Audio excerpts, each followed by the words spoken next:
Bueno, en varias ocasiones hemos dicho que el hombre pareciera que es el lobo del hombre. Y en este sentido, eh, iniciamos un programa más de Economía de las Ideas, Radio DEM 90.5.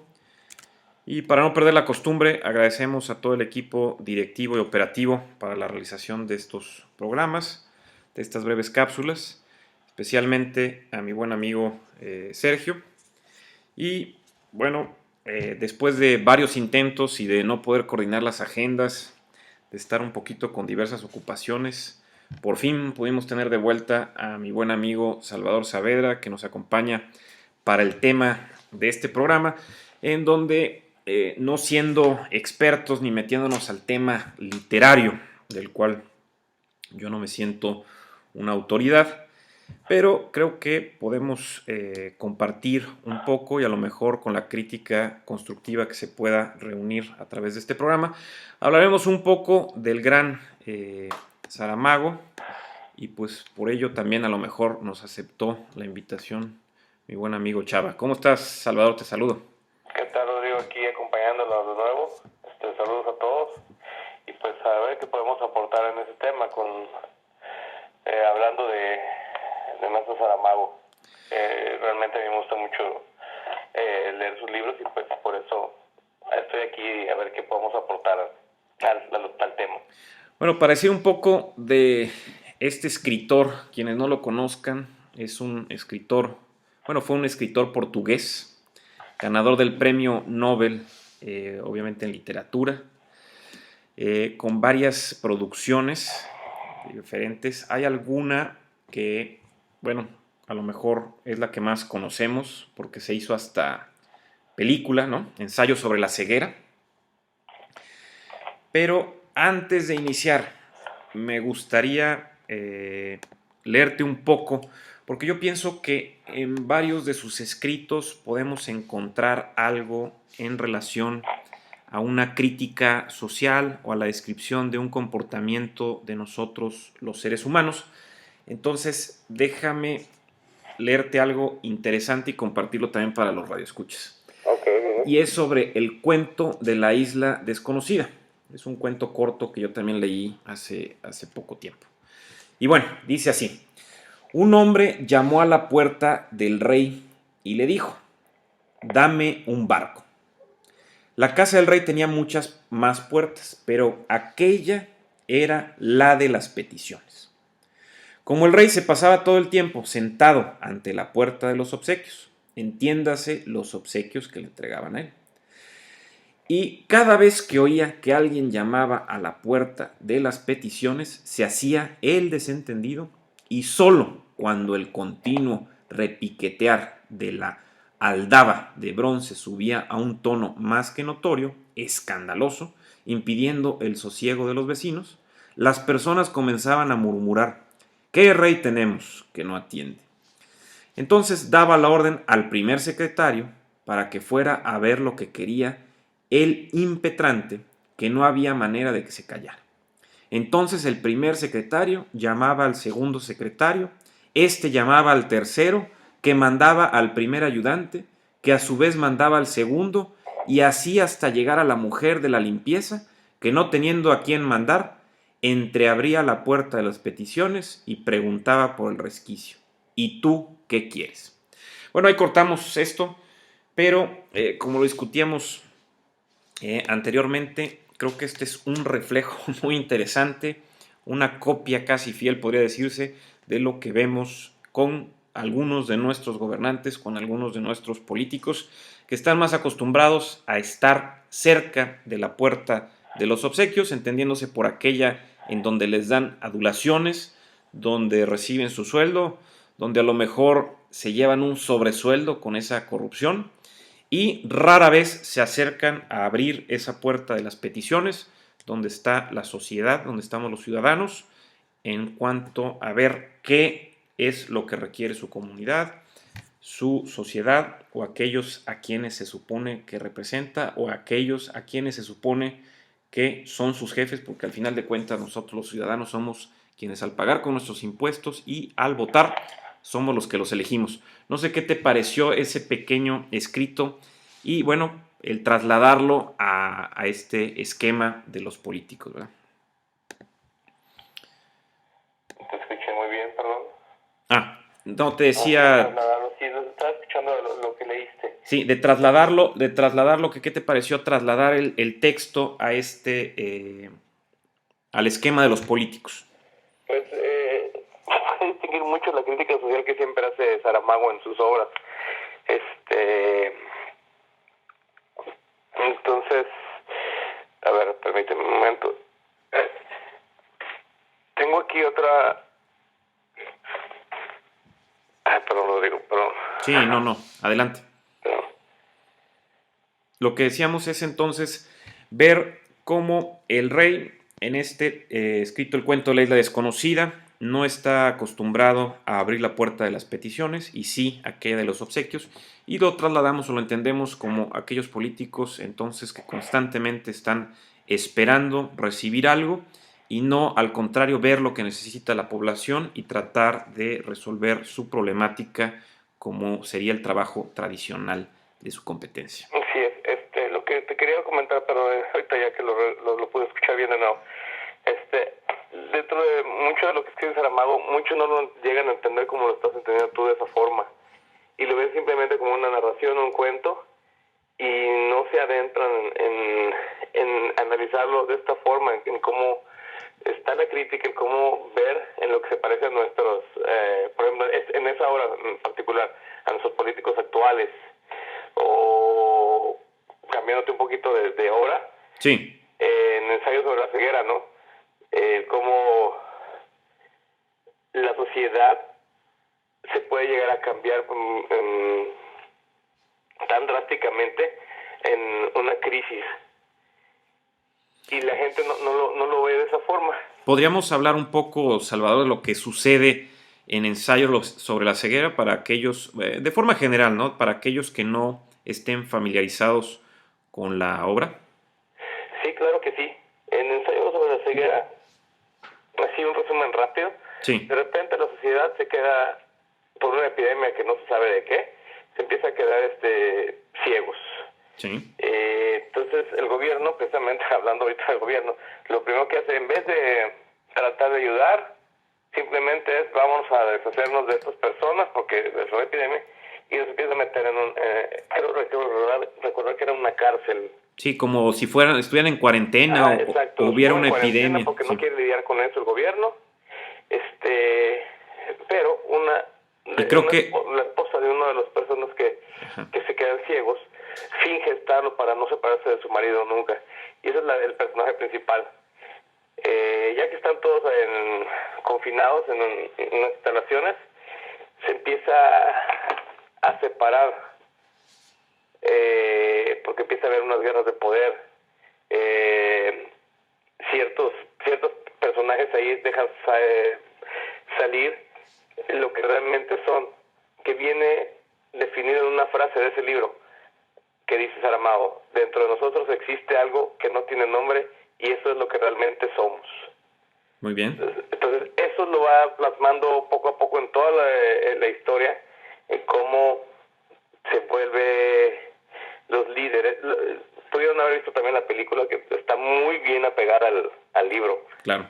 Saramago fue, cuando la vio, de hecho, dijo que estaba muy agradecido porque no le dieron, por decir, pues, en palabras coloquiales, no le dieron en la torre a su obra. Entonces, la crítica social que hace se me hace muy interesante en este aspecto. La comparamos en una ocasión en un programa que también tuve contigo, con el programa de zombies. Con The Walking Dead específicamente, sí. Pero lo hacíamos porque, hablándolo burdamente y con toda proporción guardada, lo que para mi gusto sucede en Ensayos sobre la ceguera es que al quedarse la población ciega, o que gradualmente se va quedando ciega, y aquí me gustaría compartirte, creo que es de las primeras escenas que va un hombre en su coche y en un semáforo, en la luz roja, empieza a quedarse ciego, ¿no? Creo. Así es, y entonces sale y dice, estoy ciego, no veo, y llega otra persona y uno puede decir, mira, este es un buen samaritano, y lo empieza, le dice, bueno, ¿dónde vives? Te llevo a tu casa, y lo lleva, lo va ayudando, y tú dices, qué barbaridad. Ahora sí que pensábamos que toda la gente era egoísta y que no había personas que buscaran el bien. Pues qué bueno que este hombre se acomedió a ayudar a este que aparentemente quedaba ciego al llevar su coche y llevarlo a su casa. Pero, oh sorpresa, ahí empieza un poquito el mensaje de la obra, cuando el hombre que deja al que está ciego se lleva el coche de él y pues ahora sí que lo asalta de manera muy amable y todo, pero lo asaltó, se llevó el coche y después ese mismo hombre pues también queda ciego. Pero bueno, hacíamos entonces que lo que estaba, o el análisis era que la población está lidiando allí en Ensayo sobre la ceguera con un problema mayor, mayúsculo, que es el que todos se quedan ciegos o se empiezan a quedar ciegos, salvo esta mujer, pero en lugar de decir, bueno, vamos a trabajar en equipo, vamos a coordinarnos, vamos a ver qué podemos hacer para salir de esto, ya que todos estamos con el mismo mal o padecemos del mismo mal. Y no, como tú comentas, empiezan a surgir nuevamente grupos de poder, envidias, abusos, corrupción, trampas, engaños. Y como tú dices, hay algo dentro de a lo mejor nuestra genética que se manifiesta y nos hace ver realmente quiénes somos, o comúnmente, como dijéramos en mi rancho por allá al sur, sacamos el cobre. No sé si por ahí vamos bien, Sam. Sí, así es. Que es precisamente lo que define la frase que te mencioné ahorita. Exacto. O sea, a fin de cuentas, siempre vamos, lo que está entre nosotros es lo que vamos a hacer. Sí. No a hacer, pero hacer de nosotros mismos. Entonces, está muy bien ejemplificado en este libro. Creo que por eso ganó el noveno. Sí. A pesar de que tenga maravillosas historias en otros libros, o sea, también no nada más queremos centrarnos en esto. En lo personal, por ejemplo, también un poquito, en otra crítica que se hace en otro de sus libros, que se llama El hombre duplicado. Sí. Básicamente en ese libro es el cómo estamos perdiendo nuestra personalidad, el cómo nos vamos, ¿cómo te diré? Él maneja la búsqueda de identidad que tenemos, el cómo en estos tiempos ya vamos perdiéndola poco a poco, y pues, más con todo lo que tenemos ahora al alcance de tecnología, internet, o sea, ya se nos está yendo todo, ¿no? Sí. En las vicisitudes de la vida y las banalidades y frivolidades de la misma. Así es. Retomando el punto de Ensayo sobre la ceguera, que es, bueno, excelente libro y que podríamos hacer varios programas al respecto. Y ahora sí, trasladándonos también a lo que sucede en la buena obra también, vuelvo a decirlo, toda proporción guardada y que ha sido llevada también a la pantalla chica, si así lo podemos decir, como serie de televisión, de The Walking Dead. También ahí surge algo muy interesante. Pero bueno, antes quiero hacer una pausa para decirte que en la revista de Scientific American Mind, que es de... por aquí lo tengo. Bueno, es la nueva. Supongo que es ya la de marzo, abril. Hacen una sección que se llama Mind in Pictures y hablan de los zombies, que si los zombies existen. Entonces a veces cuando hicimos el programa de zombies, que pudiera parecer un poco fuera de la realidad o que el argumento estuviera un poco débil, bueno, hablan, fíjate, de las hormigas que tienen el hongo y que luego ya no... En ese programa. Exactamente, de lo que hablamos, de varias cosas de lo que hablamos.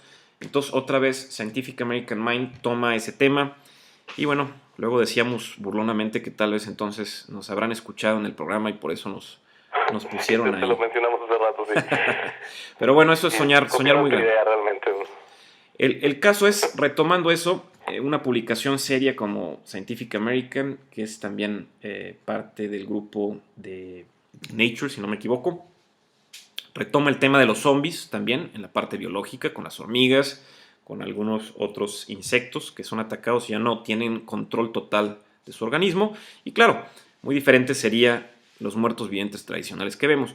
Pero el punto central, y que también lo habíamos discutido, Salvador, y ahí también creo que eres bastante experto en la materia de los zombies. En The Walking Dead hay una frase que tú no me dejarás mentir y que Rick Grimes dice, pues nosotros somos los muertos vivientes y estamos viendo que luego ya no les preocupan tanto los zombies. Haciendo una comparación con ensayos sobre la ceguera, dicen, ya no nos preocupan a ellos también tanto la ceguera, sino estaban preocupándose de ellos mismos. Y aquí ya no se preocupan entonces de los zombies en The Walking Dead y dicen hay que preocuparse de los vivos, no de los muertos. Y buscando la parte chusca un poco, pues nuestras abuelitas tenían razón, ¿no? Entonces cuando nos daba miedo algo y decían, no, mijito, tenle más miedo a los vivos que a los muertos. No sé qué opines aquí al respecto. Así es, en ese momento que tú dices que pasa en la novela ilustrada de Walking Dead, porque no es en la serie, sí, serie de televisión, sí. no creo que lo pasen. Digamos que es una iluminación que tienen, ¿no? Sí. En ese momento, al decir, oye, pues es que nosotros somos los muertos, los caminantes, ¿no? Queda en un plano muy retirado ya los zombies, porque aquí es donde tienen que ver qué está pasando con ellos mismos, con la sociedad, en qué se está convirtiendo para poder sobrevivir a este apocalipsis que están viviendo, ¿no? Que si lo vamos trasladando a lo que tú quieres decir, estamos en el tema de hoy, es lo mismo estaba pasando en ese apocalipsis, se podría decir, Sí. de ceguera que llegaron a tener en la novela. Ya realmente la ceguera no importaba, sino el cómo el mismo hombre se estaba acabando entre ellos mismos en vez de cooperar todos para un fin común, Sí. el sobrevivir o el ayudarse mutuamente, que estaban estando confinados en ese lugar en el que estaban. No, simplemente era una guerra de poder, que yo empiezo a reinar, digamos, uno de ellos, y estando igual de ciego. Y se empezó a hacer ¿cómo se podría decir? Su sociedad, Sí. su pequeño clan, que era el que abusaba de los demás. Entonces, saca a flote lo que somos a fin de cuentas, ¿no? Sí. Ese es el punto principal de esta obra. Y que a lo mejor no requerimos de la ceguera o a lo mejor no se requiere tampoco de los zombies para que surja esa problemática social tan común que vemos en manifestarse en diferentes culturas, en diferentes comunidades. Hay una parte muy interesante también en Ensayo sobre la ceguera y te la quiero compartir. Creo que es cuando le preguntan a la esposa de este médico, no sé si estoy en lo correcto, si no la que sí ve es la esposa del doctor. Sí, la que sí ve, la que no queda ciega. Así es. Y le preguntan, le dicen, bueno, ¿por qué nos quedamos ciegos? Dice, yo no sé, tal vez algún día lo sabremos, pero ¿quieres que te diga lo que yo pienso? Y dice, bueno, yo pienso que no nos quedamos ciegos, sino que siempre hemos estado ciegos. Así es. Vemos, ciegos, pero vemos. Ciegos que no ven. Entonces, pues desde esa perspectiva, como diciendo, pues siempre hemos estado ciegos, nada más que ahorita se manifestó como un mal físico. Pero esa ceguera va más allá que el no ver. Como dijera el buen Nietzsche, está más allá del bien y del mal. Y como tú decías al principio, es algo que está ahí latente en el ser humano y de repente pues hay algo que lo detona, ¿no? En este caso, bueno, la ceguera, pero vieron que había un mal peor que era la propia raza humana, o como decíamos al principio del programa, el hombre es el lobo del hombre y rara vez vemos al hombre en ayuda del hombre.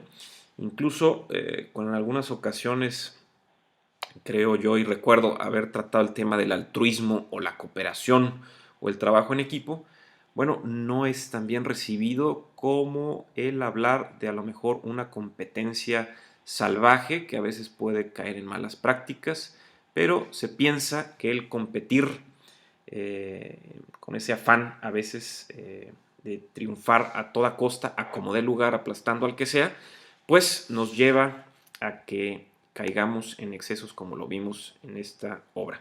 No sé qué nos puedes compartir. En esta hora no se cumple el dicho que tan conocido de en tierra de ciegos el tuerto es rey. Ah, sí, exacto. No se cumple para nada, porque la esposa del doctor, que es la que sí ve, no es tuerta, no, o sea, ella está completamente bien de la vista, está por amor con su esposo, ¿sí? Sí.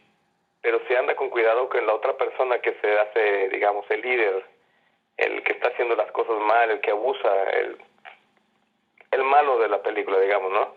Entre comillas, claro. Y aquí, repito, o sea, no es pudiendo ella ser la que, ¿cómo les podemos decir? La que sonar el pandero, teniendo esa gran ventaja que es el ver, Sí. no se aprovecha de ello. Sí. Y se va con cautela realmente. ¿Por qué? Porque va viendo el alcance que pueden tener las otras personas que están abusando ya de los demás, y ella prefiere quedarse al margen sin que sepan que ella tiene esa ventaja, ¿no? De ver. Entonces también está de ponerse a pensar en eso, porque si tienes la opción de poder revelarte, y Sí. va hablando de la obra y en la vida real, porque mucha gente no lo hace, porque mucha gente no trata de estar, de sabes que vamos a hacer las cosas mejor, vamos a hacer las cosas bien, no, detener los abusos. No Y nos, eso es parte del humano, o sea, porque podemos tener mucha valentía, fuerza para luchar por lo justo, pero también cuidamos de lo nuestro, ¿no?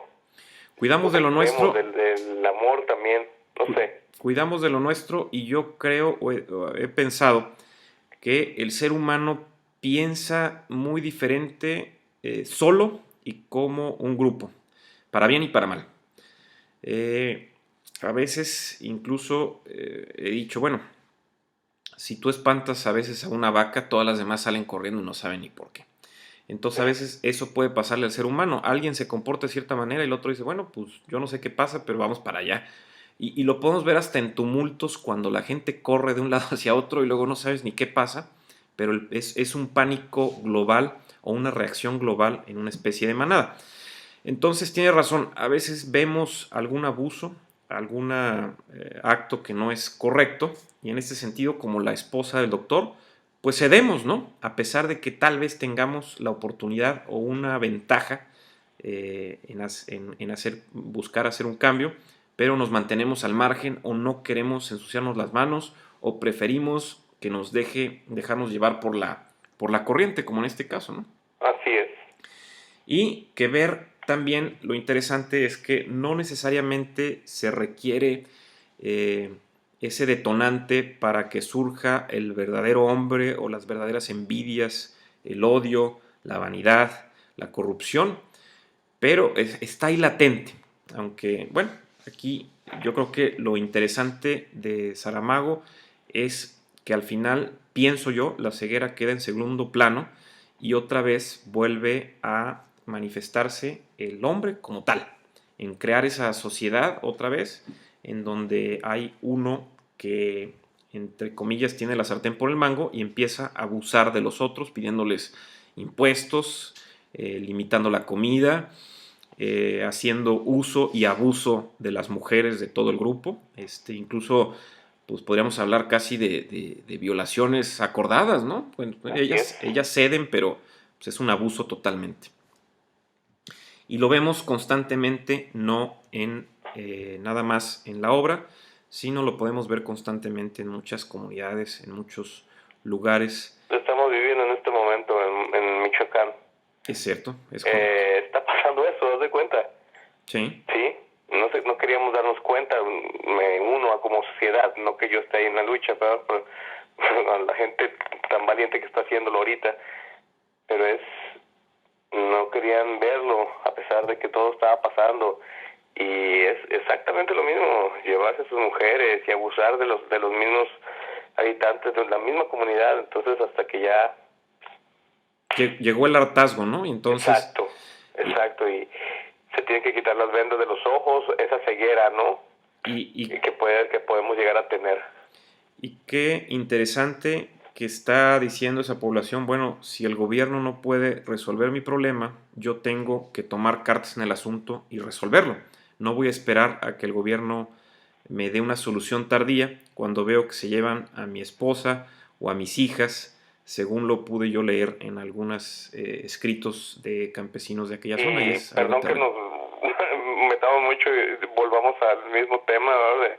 Del mismo libro, pero es exactamente lo mismo. Si ustedes ya tuvieron la oportunidad de leerlo, o si no lo han leído, por favor háganlo, les gustará.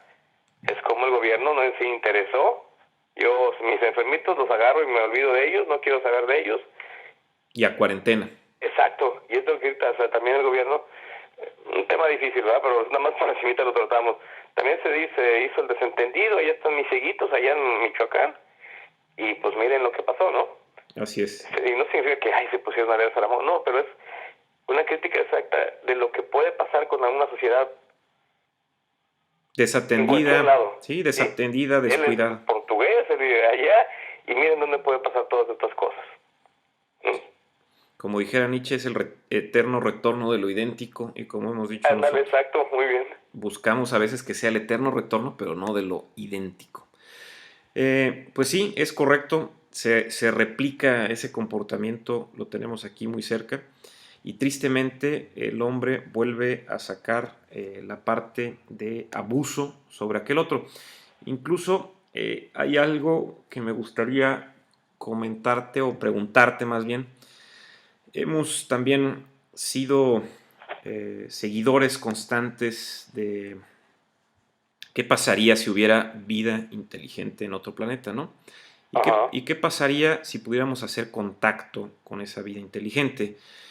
Mi pregunta aquí es, ¿crees que podría pasar lo que, por ejemplo, el gran científico Stephen Hawking dijo? Bueno, no conviene hacer contacto porque, como nos lo ha dicho la historia humana a lo largo de los años, aquella población que es más fuerte domina a la que es más débil, y en este caso nosotros seríamos los más débiles y tendríamos que pues darnos a la idea de que seríamos sometidos y por ende tal vez abusados, como lo hemos visto con cualquier pueblo que ha conquistado a otro en la historia humana.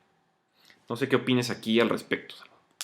Pues eso es verdad, la verdad, siempre hemos tenido esas pláticas, creo que teníamos un programa de eso también. ¿Sería otro ensayo sobre la ceguera ese contacto, tal vez? Puede ser, a pesar de que mucha gente queramos, ¿no? O de que si existe algo más, pero no podemos saber cómo puede reaccionar esas civilizaciones las que existen, ¿no? Sí. Y lo que dice Stephen Hawking fue, ¿verdad? Sí. Es muy correcto y lo vivimos aquí a través de toda la historia. Civilización más grande, civilización más fuerte, domina la más pequeña. Se acabó. Te voy a compartir algo que comenté cuando tomaba yo clases en Veracruz hace mucho tiempo, en una clase de redacción avanzada con el profesor Waldo Lloreda, todavía me acuerdo.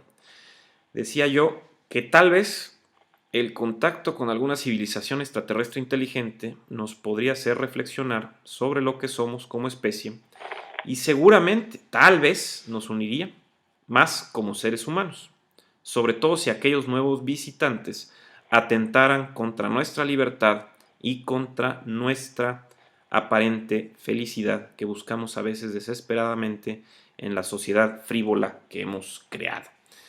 Eso lo escribí también y lo dije hace mucho tiempo. No es que tenga voz de profeta, pero lo pensaba yo ahí. Muy bien, muy bien. A veces, tal vez, como ese ensayo sobre la ceguera, te tiene que atacar a lo mejor otro enemigo para que sea, ahora sí, como enemigos en común, pues ya somos amigos, ¿no? Porque tenemos ese enemigo en común. Tal vez eso nos podría abrir los ojos, no sé. Lo dejamos ahí a la reflexión, ¿verdad? Como sucede... Muy bueno lo que escribiste.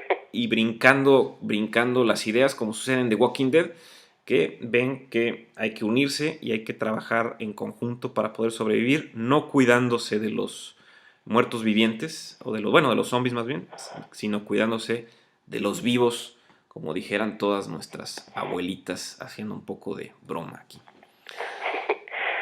Sí, es Rodrigo. Pero bueno, mira, te dejo con esta.